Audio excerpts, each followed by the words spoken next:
pukul 7 waktu Indonesia Barat.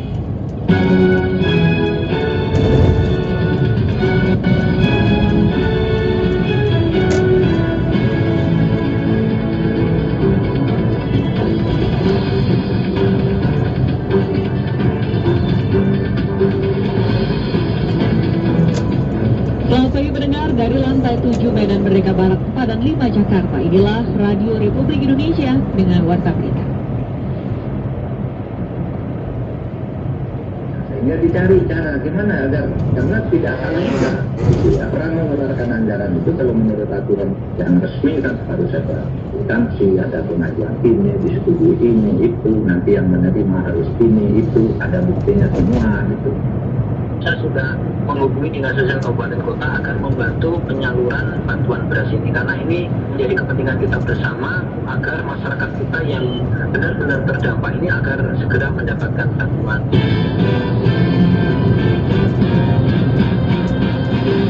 Sari berita pagi hari ini, pemerintah masih mencari cara meningkatkan serapan anggaran yang masih rendah di beberapa daerah. Informasi lainnya, bantuan beras dari Kementerian Sosial bagi warga di Kalimantan Tengah sedang didistribusikan Bulog dan PT Pos Indonesia. Inilah Warta Berita selengkapnya hari Jumat 30 Juli 2021 bersama saya, Risti Rustanto.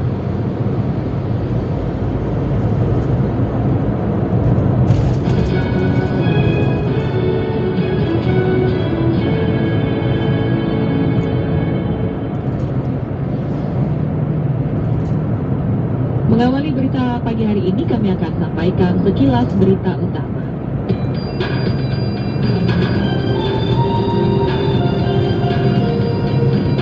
Pemerintah memperpanjang subsidi tarif listrik bagi pelanggan rumah tangga berdaya 450 hingga 900 volt ampere dan bisnis kecil serta industri kecil hingga akhir Desember 2021.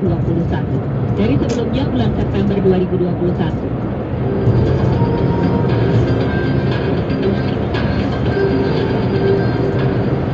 Jumlah pasien yang dirawat di Rumah Sakit Darurat Khusus COVID-19 Wisma Atlet Kemayoran, Jakarta berkurang 167 orang pada hari Kamis kemarin.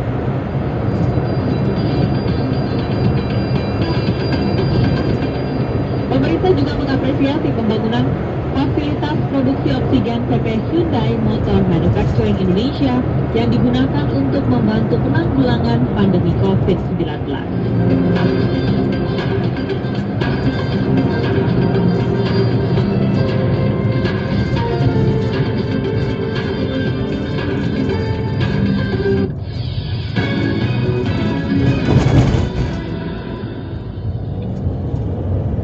Menteri Koordinator Bidang Politik, Hukum, dan Keamanan atau Menko Polhukam Mahfud MD menyebutkan pemerintah masih mencari cara untuk meningkatkan serapan anggaran yang masih rendah di beberapa daerah. Informasi selengkapnya bersama Alfred Stuter. Terus kita awasi karena ya tadi juga kami baru Menteri Koordinator Bidang Politik, Hukum, dan Keamanan Menko Polhukam Mahfud MD dalam keterangan pers terbarunya mengatakan serapan anggaran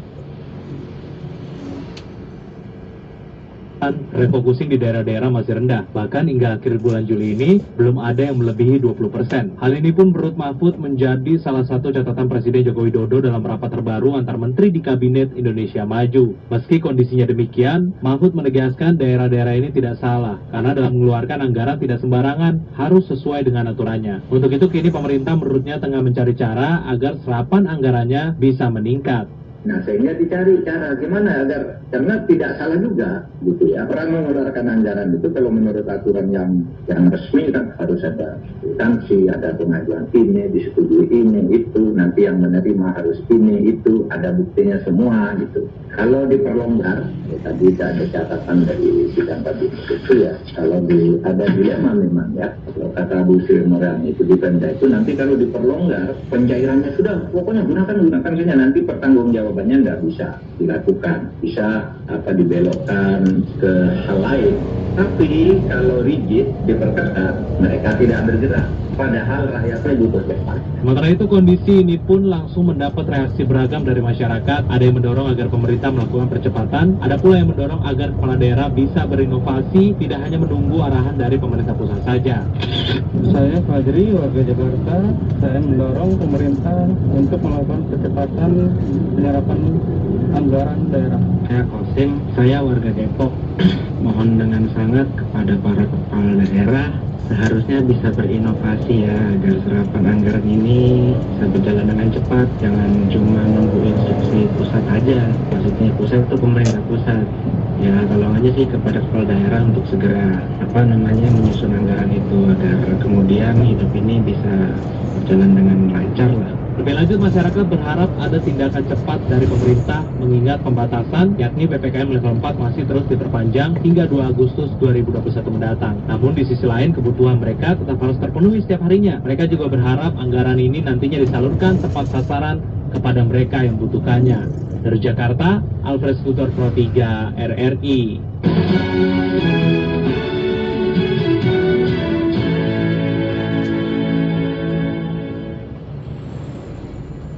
Perum dan Perum Bulog maksud kami dan PT Pos Indonesia sedang menyalurkan bantuan beras dari Kementerian Sosial bagi warga di Kalimantan Tengah. Informasi selengkapnya disampaikan Septina Trisnawati. Kan khawatir kalau beras itu disimpan sama mereka di luar tempat lain, resiko rusak kan ada itu. Penyaluran beras bantuan kepada 104.319 keluarga penerima manfaat KPM di Kalimantan Tengah masih berlangsung. Kepala Perum Bulog Divisi Regional Kalimantan Tengah, Nika Ramba, mengatakan setiap KPM menerima bantuan sebanyak 10 kg beras. Sekarang ini sampai tadi malam, laporan tadi malam itu sudah terrealisasi sekitar 68%. 30 ya, kita upayakan yang terakhir hari bilang 30, 31, dia 10% aja, mudah-mudahan itu bisa terselesaikan distribusinya. Diharapkan hingga akhir Juli, penyaluran beras kepada keluarga penerima manfaat bantuan dari Kementerian Sosial tersebut dapat tercapai 100%. Meski demikian, diakui Nika, kondisi geografis Kalimantan Tengah yang banyak melalui jalur sungai sangat dipengaruhi pasang surut. Selain itu, faktor alam seperti cuaca yang tidak menentu dapat menjadi penghambat dalam proses pendistribusian. Kepala Perum Bulog Divisi Regional Kalteng ini menjelaskan, Bulog hanya bertugas mengantarkan beras sampai ke depan gudang di masing-masing daerah.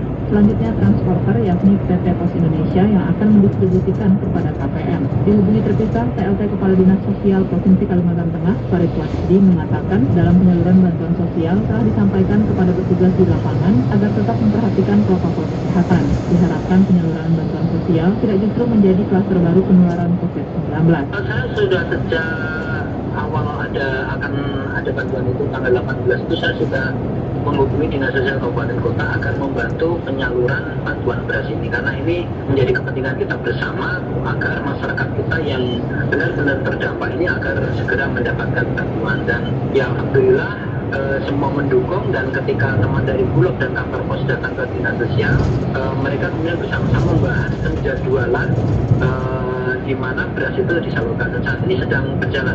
PLT Kepala Dinas Sosial Provinsi Kalimantan Tengah ini menambahkan, data penerima bantuan sosial dari pemerintah pusat diambil dari data terpadu kesejahteraan sosial DTKS. Menurutnya, Dinas Sosial Kabupaten Kota lah yang melakukan input data warga miskin dari masing-masing desa di wilayah mereka. Namun diakui keterbatasan anggaran bantuan membuat tidak semua yang masuk dalam DTKS mendapatkan bantuan. Sementara itu, Pemprov Kalteng melalui Dinas Sosial belum ada program bantuan sosial selain kepada panti-panti asuhan yang ada. Farid mengatakan Gubernur Kalteng dalam pertemuan beberapa waktu lalu telah menghimpun dunia usaha untuk membantu warga yang terdampak COVID-19. Selain itu, tokoh agama, tokoh masyarakat, dan tokoh adat digandeng untuk membantu pencegahan dan penanganan COVID-19 di Bumi Tambun Bungai. Septina Trisnawati melaporkan.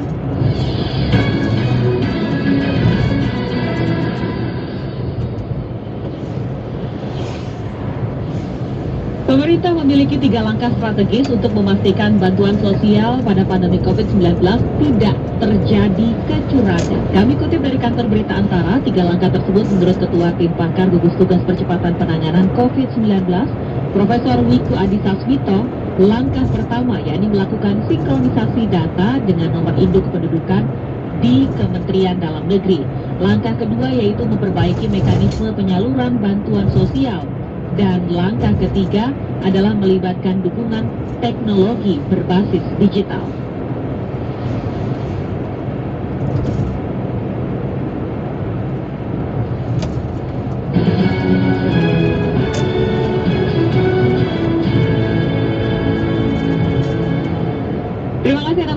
bersama kami mendengarkan Warta Berita Produksi Radio Republik Indonesia.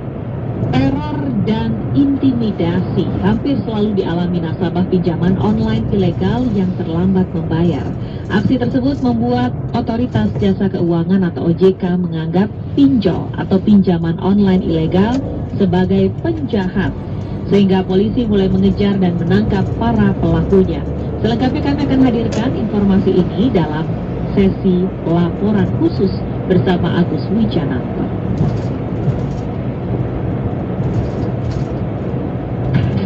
Laporan khusus.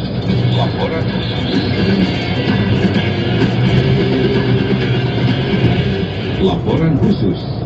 Kau di sini hutang ya, jual itu ilmu ya, kau lihat aja kau ya, bikin malu keluargamu. Jadi Teror lewat telepon dari debt collector, sebuah aplikasi pinjaman online atau pinjol itu hampir setiap hari diterima oleh Yuri Ekawati, seorang ibu rumah tangga di Jakarta. Dari semula hanya pinjam Rp600.000 di sebuah pinjol, Yuri kemudian terjerat di 23 pinjol dengan total hutang berikut bunganya menjadi Rp40 juta. Teror yang membuatnya trauma itu bukan cuma menimpa Yuri, tapi juga orang tua, keluarga, dan temannya pun ikut diteror, bahkan dipermalukan. Aku takut aku diteror. Aku sampai di SMS-in, semua kontakku di SMS-in. Waktu itu aku di SMS, katanya aku dicari polisi dan kalau nggak bayar itu tuh akan dipenjarakan. Jadi ancaman-ancaman yang kayak akan ditembak, akan dipenjarakan, atau dikejar sampai kemanapun, gitu-gitu yang bikin orang tua tuh panik gitu. Terus foto KTP-ku dan foto aku itu disebarin di WhatsApp di semua kontak-kontak aku. Mamaku diteleponin, teman-temanku diteleponin, bahkan sampai orang yang aku nggak nyimpan nomornya dia. Kasus teror dan intimidasi oleh para debt collector menjadi cerita yang hampir selalu dialami nasabah pinjol yang telat membayar. Ketua Satgas Waspada Investasi Otoritas Jasa Keuangan atau OJK, Tonggam L. Tobing mengatakan, teror dan intimidasi itu biasanya dilakukan oleh pinjol ilegal dan mereka harus diberantas. Pinjol ilegal ini adalah kejahatan, bukan sektor jasa keuangan. Kenapa? Karena mereka ini tidak terdaftar di OJK, di mana peraturan perundang-undangan mewajibkan mereka harus.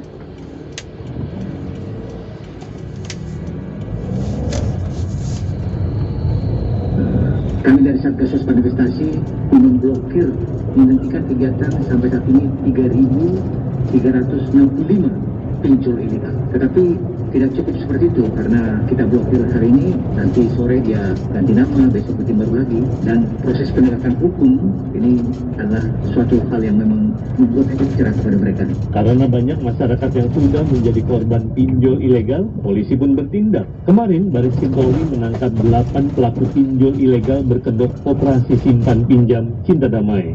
Direktur Tindak Pidana Khusus Bareskrim Polri, Brigadir Jenderal Polisi Helmi Santika menegaskan, polisi akan terus mengusut dan mengungkap jaringan pinjol ilegal ini. Ini semua sudah kita lakukan penangkapan dan ini masih akan terus kita kembangkan ke jaringan-jaringan yang lain. Jadi kita sudah melakukan penangkapan total keseluruhan adalah 8 tersangka dengan berikut barang bukti. Tadi ada ribuan SIM card, kemudian modem pool untuk mengirim SMS blasting, kemudian ini ada beberapa handphone dan laptop yang fungsinya adalah untuk alur transaksi komunikasi dari para pelaku itu.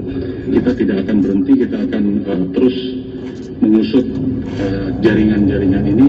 Nah, agar tidak terjerat teror pinjol ilegal, Ketua Satgas Waspada Investasi Otoritas Jasa Keuangan, Tonggam L. Tobing menghimbau masyarakat yang akan meminjam ke pinjaman online untuk mengecek dulu ke OJK mana pinjol yang legal dan yang ilegal. Mereka mencari peluang-peluang yang memang menyamarkan seakan-akan mereka legal. Oleh karena itu salah satu cara yang paling utama adalah dengan mengecek keberadaan. Kita harus bedakan antara yang legal dan ilegal. Yang legal memang di bawah pengawasan OJK, tetapi yang ilegal itu ditangani oleh Satgas Waspada Investasi oleh 13 kementerian lembaga. Nah, ciri-ciri pinjaman online yang ilegal kita bisa ketahui bahwa memang tidak terdaftar di OJK. Makanya saya katakan kepada masyarakat, apabila ingin meminjam, coba cek dulu apakah entitas tersebut, aplikasi tersebut merupakan aplikasi yang terdaftar di OJK. Proses yang cepat dan tidak berbelit-belit Iming-iming bunga rendah dan lama waktu pengembalian atau tenor yang cukup panjang membuat orang yang butuh uang mendesak mencari uang lewat aplikasi pinjaman online atau pinjol. Tapi agar tak terkena teror dan intimidasi debt collector, jangan sampai terjerat pinjol ilegal. Agus Wijananto, Pro 3 RRI melaporkan.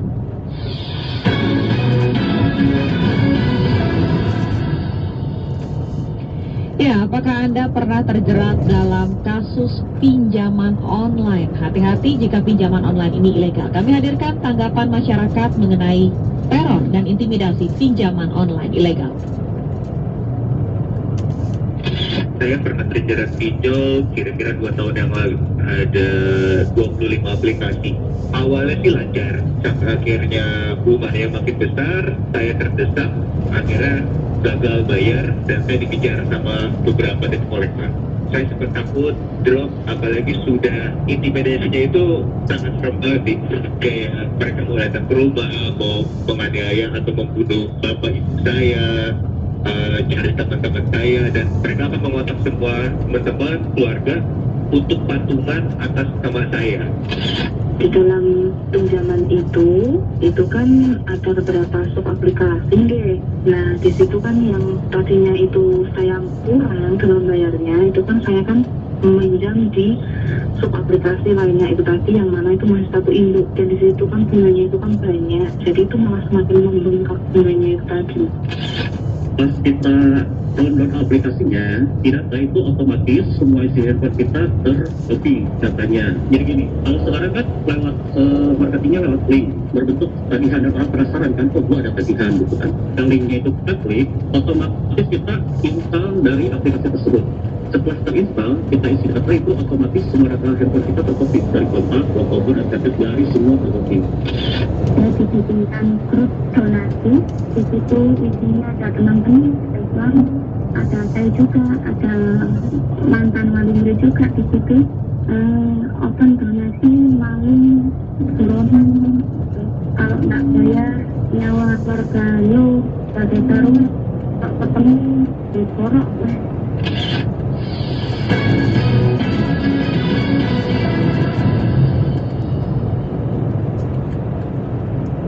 Kami juga akan hadirkan bagaimana komentar Pro 3 RRI terkait dengan pinjaman online ilegal yang seringkali membawa kerugian bagi peminjamnya karena berujung pada teror dan intimidasi berlebihan yang memalukan.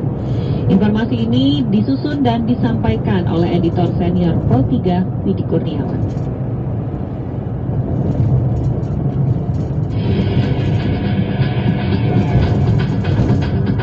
Editorial Pro 3. Selamat pagi pendengar. Di tengah suasana pandemi COVID-19 dengan beragam dampak sosial ekonomi, ternyata dimanfaatkan oleh sejumlah orang dengan tawaran pinjaman online atau pinjol. Secara resmi, pinjaman online harus terdaftar di Otoritas Jasa Keuangan atau OJK. Maka bila mereka terdaftar akan mudah pengawasannya. Pada situs informasi OJK hingga Juni 2021 sudah terdaftar 124 pinjaman online secara resmi. Pinjol sering juga disebut sebagai financial technology, cara pinjam cepat yang sering tanpa akunan. Ketika jumlah pinjaman online atau pinjol kini sudah 124, artinya bisnis tersebut menggiurkan. Karena menggiurkan, tampak bahwa pinjaman online dimanfaatkan juga oleh pinjol tidak resmi, seperti rentenir, lintah darat, dengan digital berbunga selangit. Sejak 2018, Satgas Waspada Investasi sudah menutup 3.800-an pinjol ilegal. Sayangnya, masyarakat tidak banyak paham beda pinjol resmi dengan yang abal-abal. Akibatnya, banyak warga masyarakat dirugikan dengan pinjol ilegal. Bunganya tidak karuan dan caranya cenderung kasar. Misalnya, hanya dalam beberapa waktu, pinjaman 4 juta rupiah bila tidak terselesaikan dapat menjadi 60 juta rupiah. Parahnya, perusahaan pinjaman online ilegal ini kerap melakukan teror terhadap debitur yang lalai. Teror dilakukan tidak saja pada dirinya, tapi juga keluarga, teman, dan kerabatnya. Ini yang merugikan masyarakat. Inilah perilaku pinjol ilegal. Namun, pada saat bersamaan, masyarakat juga perlu diedukasi tidak asal pinjam uang ke pinjaman online ilegal. Karena itu, bila ingin cari utangan ke pinjaman online, baca aturan lengkapnya. Bila masih tidak paham, hubungi yang berwenang. Demikian komentar, selamat pagi.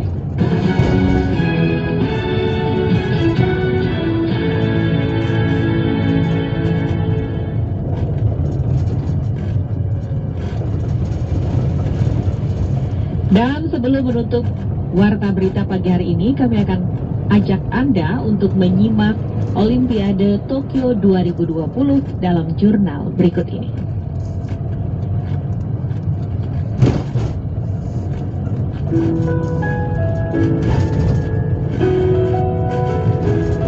Jurnal Olimpiade Tokyo 2020.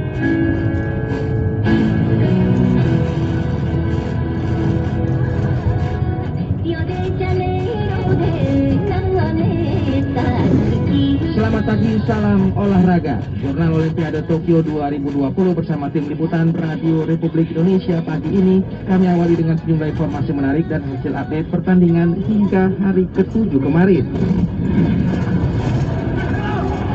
Lolosnya pasangan Greysia Poli Apriani Rahayu ke babak semifinal ganda putri Olimpiade Tokyo 2020 menjadi rekor baru dari keikutsertaan Indonesia di nomor tersebut pada arena Olimpiade. Pasangan Greysia Apriani menembus babak 4 besar setelah di laga perempat final yang berlangsung di Musashino Forest Sport Plaza Tokyo kemarin, mengalahkan ganda putri China Du Yu Li Yinhui rubber game 21-15, 20-22 dan 21-17. Hasil ini menempatkan Greysia Apriani menjadi pasangan ganda putri pertama dari Indonesia yang berhasil menembus babak semifinal Olimpiade.